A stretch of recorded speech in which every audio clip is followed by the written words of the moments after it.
Welcome to Shreya kitchen online. Shreya kitchen ഓൺലൈൻ്റെ പുതിയൊരു എപ്പിസോഡിലേക്ക് ഏവർക്കും സ്വാഗതം. ഇന്ന് നമ്മൾ ഉണ്ടാക്കാൻ പോകുന്നത് വളരെ ടേസ്റ്റി ആയിട്ടുള്ള ഒരു സ്പെഷ്യൽ മാങ്ങ അച്ചാറാണ്. അതിന് വേണ്ട ഇൻഗ്രീഡിയൻസ് എന്തൊക്കെയാണെന്ന് നമുക്ക് നോക്കാം. ഹായ് ഫ്രണ്ട്സ്, ഇന്ന് ഞാൻ ഉണ്ടാക്കാൻ പോകുന്നത് ഒരു സ്പെഷ്യൽ മാങ്ങ അച്ചാറാണ്. എൻ്റെ ചാനൽ സബ്സ്ക്രൈബ് ചെയ്യാത്തവരെല്ലാവരും എൻ്റെ ചാനൽ സബ്സ്ക്രൈബ് ചെയ്യണം. അതിൻ്റെ തൊട്ടടുത്ത് കാണുന്ന ബെല്ലൈക്കണും കൂടെ പ്രസ് ചെയ്യണമെങ്കിൽ മാത്രമേ ഞങ്ങളുടെ നോട്ടിഫിക്കേഷൻ നിങ്ങൾക്ക് കിട്ടുകയുള്ളൂ. ഇനി ഇതിൻ്റെ ഇൻഗ്രീഡിയൻസ് എന്തൊക്കെയാണെന്ന് ഞാൻ പറയാം. ഇതിനായിട്ട് എടുത്തേക്കുന്നത് ഞാൻ 3 മാങ്ങയാണ്, പച്ചമാങ്ങ. അതിൻ്റെ തൊലി കളയാതെ ഈ ഇച്ചിരി വലിയ സൈസിൽ ആദ്യം മാങ്ങ നല്ലപോലെ കഴുകിയെടുക്കണം. കഴുകിയെടുത്ത് ഉണക്കി കഴിഞ്ഞതിന് ശേഷമാണ് ഇതുപോലെ വലിയ കഷ്ണങ്ങളാക്കി മുറിച്ചിട്ട് ഒരു പാത്രത്തിൽ വെക്കുക. അതിനുവേണ്ടി ഉപയോഗിക്കുന്ന കുപ്പിയാണെങ്കിലും നല്ലപോലെ കഴുകി ഉണക്കിയെടുക്കണം. ഗ്ലാസ് പാത്രം തന്നെ വേണം അതിനകത്ത്. എന്നിട്ട് മാങ്ങ കഷ്ണങ്ങൾ കുറച്ച് അതിനകത്ത് ഇട്ടിട്ട് അതിന് മുകളിൽ ഉപ്പിടുക, വീണ്ടും മാങ്ങ ഇടുക, ഉപ്പിടുക. അങ്ങനെയാണ് നമ്മൾ നിറച്ച് വെക്കുന്നത്. 15 ദിവസം ഞാനിത് വെച്ച് കഴിഞ്ഞപ്പോൾ നല്ല സോഫ്റ്റ് ആയിട്ടുണ്ട്. അത് കഴിഞ്ഞ് എടുത്താണിത്. ഇനി അതിന് വേണ്ടത് ഈ ചെറിയ കട്ടോരിക്ക് ഒരു അരക്കട്ടോരിയുടെ അടുത്ത് വെളുത്തുള്ളിയാണ്. അത് മുഴുവനോടെ എടുത്തിരിക്കുന്നതാണ്. 1.5 ടേബിൾ സ്പൂൺ എരിവുള്ള മുളകും ഒരു 3 ടേബിൾ സ്പൂൺ കാശ്മീരി മുളകുമാണ് എടുത്തിരിക്കുന്നത്. ഇതിൽ നല്ലെണ്ണയാണ് വേണ്ടത്. അതൊരു 3-4 ടേബിൾ സ്പൂൺ വരെ എടുക്കാം. കൂടുതൽ എണ്ണ ചേർക്കുന്നത് നല്ലതാണ്. അത് കഴിഞ്ഞ് വേണ്ടത് നമുക്ക് 1 ടീസ്പൂൺ കടുകാണ്.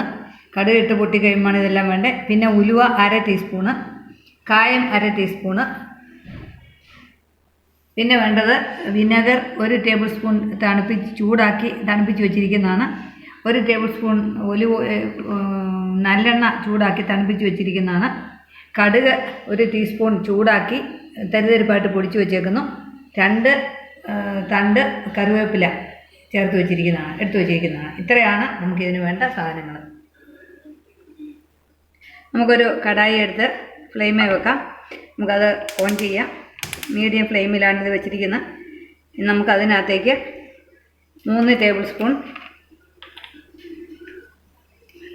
നല്ലെണ്ണയാണ് ഒഴിക്കുന്നത്. ഞാൻ 3 ടേബിൾ സ്പൂൺ നല്ലെണ്ണ ഒഴിക്കുകയാണ്.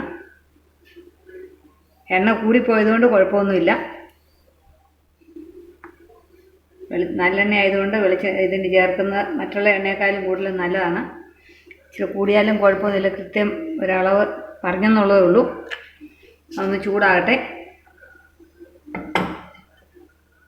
മീഡിയം ഫ്ലെയിമിലാണ് ഞാൻ വെച്ചിരിക്കുന്നത്. അതിനകത്തേക്ക് നമുക്ക് 1 ടീസ്പൂൺ കടുക് ചേർക്കാം. അപ്പം നമ്മുടെ എണ്ണ ചൂടായി. അതിലേക്ക് നമ്മൾ 1 ടീസ്പൂൺ കടുക് ഇട്ട് കൊടുക്കുകയാണ്. കടുക് പൊട്ടുകയാണ്. കടുക് പൊട്ടിക്കഴിഞ്ഞാൽ ഉടനെ നമുക്ക് വെളുത്തുള്ളി ഇട്ട് കൊടുക്കാം.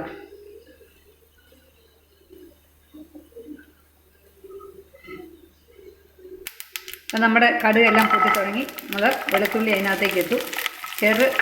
ലോ ഫ്ലെയിമിലേക്ക് ആക്കുകയാണ്. അത് കഴിഞ്ഞ് ഇത് നല്ലപോലെ മൂക്കുകയൊന്നും വേണ്ട. ചെറുതായിട്ടൊന്ന് കളർ മാറി തുടങ്ങുമ്പോഴേ നമുക്കിത് ഓഫ് ചെയ്യാം.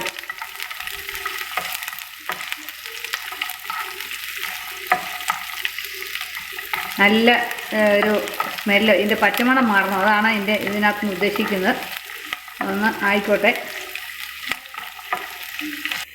ഞാൻ ഇതിനകത്തേക്ക് 2 തണ്ട് കറിവേപ്പിലയും കൂടെ ചേർക്കുകയാണ്.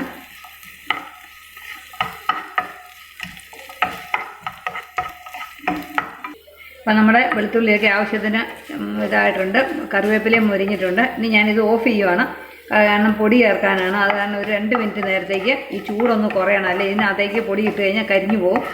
അപ്പോൾ അല്പം ഒന്ന് തണുക്കട്ടെ. അതിന് വേണ്ടി വെയിറ്റ് ചെയ്യാം.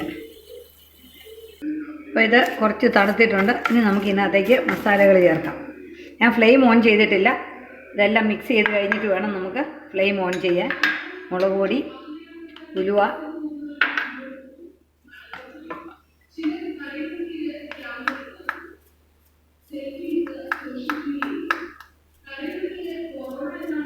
കായം. നമ്മൾ പൊടികളെല്ലാം മിക്സ് ചെയ്തു. ഒന്ന് മിക്സ് ചെയ്യുകയാണ്. മിക്സ് ചെയ്ത് കഴിഞ്ഞിട്ട് വേണം നമുക്ക് ഫ്ലെയിം ഓൺ ചെയ്യാൻ. അതും ലോ ഫ്ലെയിമിൽ. ഇനി നമുക്ക് ഫ്ലെയിം ഓൺ ചെയ്യാം. ലോ ഫ്ലെയിമിൽ വേണം, അല്ലേ അത് കരിഞ്ഞു പോകും. ഇതിൻ്റെ പച്ചമണം പോകുന്നിടം വരെ നമ്മളിത് ഇളക്കിക്കൊണ്ടിരിക്കണം. അത് നല്ല മണം വരുന്നുണ്ട്. ഒരിക്കലും കരിയാൻ ഇട വരുത്തരുത്. അപ്പം നമ്മുടെ മസാലയെല്ലാം മൂത്തിട്ടുണ്ട്, പച്ചമണം എല്ലാം മാറി. ഇനി നമുക്ക് ഇതിനകത്തേക്ക് മാങ്ങ ചേർക്കാം. മാങ്ങ ചേർക്കുമ്പോൾ ഈ മാങ്ങയുടെ ഒപ്പമുള്ള വെള്ളവും കൂടെ നമ്മൾ ചേർക്കണം. എന്നിട്ട് നമുക്കത് നല്ലപോലെ മിക്സ് ചെയ്യണം. സോഫ്റ്റായിട്ടിരിക്കുന്നതുകൊണ്ട് ബലമായിട്ട് ചെയ്യരുത്, നമ്മൾ വളരെ സോഫ്റ്റായിട്ട് മാത്രമേ അത് മിക്സ് ചെയ്യാവുള്ളൂ. നല്ലപോലെ മിക്സ് ചെയ്യട്ടെ.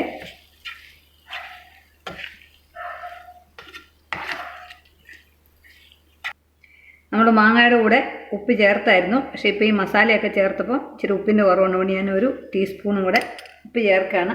ഇനിയും വേണമെന്നുള്ളത് നമുക്ക് എല്ലാം മിക്സ് ചെയ്തതിന് ശേഷം എല്ലാം കഴിഞ്ഞിട്ട് നമുക്ക് നോക്കാം. ഇനി നമുക്ക് ഇതിനകത്തേക്ക് വിനെഗർ ആണ് ചേർക്കേണ്ടത്.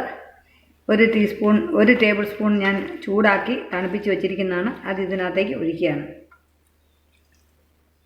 അത് ചേർത്തു.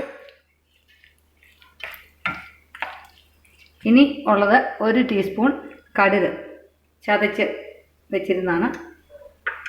തരിതരിപ്പായിട്ടാണ് ഞാൻ അത് ചൂടാക്കിയിട്ട് തരിതരിപ്പായിട്ട് പൊടിച്ചതാണ്. അപ്പം നമ്മുടെ അച്ചാർ റെഡിയായി കഴിഞ്ഞു.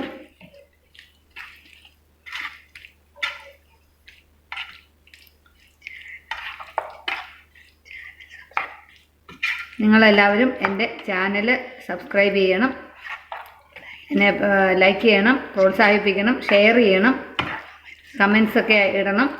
നിങ്ങളുടെ അഭിപ്രായങ്ങളൊക്കെ അറിഞ്ഞാലേ എനിക്ക് അതിനനുസരിച്ച് എന്നിൽ മാറ്റങ്ങൾ വരുത്താൻ പറ്റുകയുള്ളൂ. അതുകൊണ്ട് നിങ്ങളുടെ കമൻസ് ഞാൻ പ്രതീക്ഷിക്കുന്നു. Thanks for watching. ഇനി ഇതിന് മുകളിലേക്ക് ഞാൻ അല്പം നല്ലെണ്ണ ചൂടാക്കി തണുപ്പിച്ച് വെച്ചിരിക്കുന്നതും കൂടെ ഒഴിക്കും. അത് വെച്ചിരുന്നാൽ മാത്രം മതി, കേടാകാതിരിക്കാനാണ്. ഇത് പുറത്ത് തന്നെ വെച്ചാൽ മതി. ഇന്ന് കൂട്ടുന്നേക്കാൾ നല്ല 2 ദിവസം കഴിഞ്ഞ് കൂട്ടുവാണെങ്കിൽ കുറച്ച് ടേസ്റ്റ് ആയിരിക്കും. മാങ്ങ എല്ലാം നല്ല സോഫ്റ്റാണ്. ഉപ്പ് നമുക്ക് ഏറ്റവും അവസാനം വേണം ഒന്നുകൂടെ നോക്കാം, കുറവാണെന്നുണ്ടെങ്കിൽ ചേർക്കാം. Thank you.